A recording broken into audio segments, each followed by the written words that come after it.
200 साल उर्दू पत्रकारिता का बनाया है।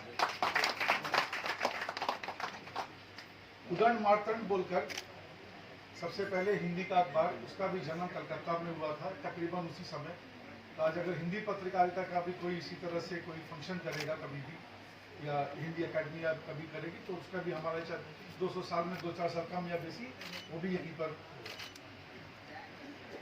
मैं मीडिया में से अखबार को, क्योंकि मैं अखबार से हूँ, और थोड़ी देर पहले जवाहरलाल सोशल मीडिया के बारे में कुछ किया गया, उसके बारे में मैं थोड़ी देर बात करूँगा। मगर 200 साल से अखबारों ने पहले रेडियो, उसके बाद टीवी, फिर इंटरनेट, फिर मोबाइल, फिर डिजिटल, इन सब खतरों को, इन सब कंपटीशन को झेला, इनके साथ एक अलग पार्टनरशिप बनाया, और आज सब अपनी अपनी जगह पर देश समाज दोनों की सेवा करता है।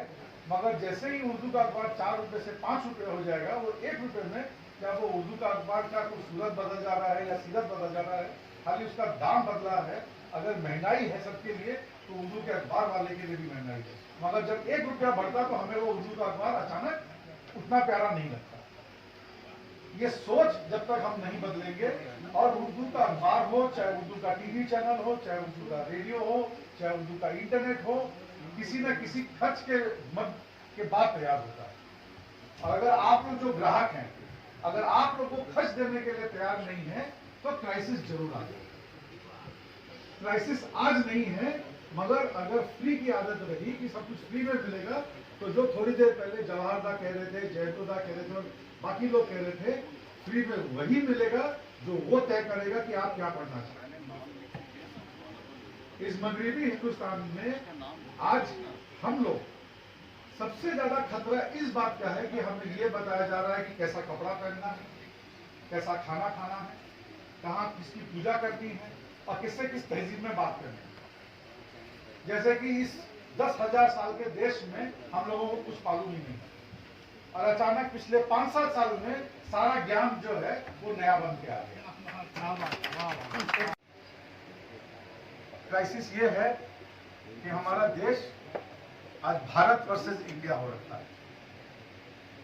एक शहरों में रहने वाला इंडिया और एक गांव में रहने वाला भारत, और ये दोनों एक दूसरे को आंख से आंख नहीं देखता। बड़ा क्राइसिस है, क्योंकि इन दोनों समाज की टकराव हर जगह होने लगी। मैं ज्यादा कुछ नहीं कहना चाहूंगा, मैं अपने अंत पे आ ही रहा हूं।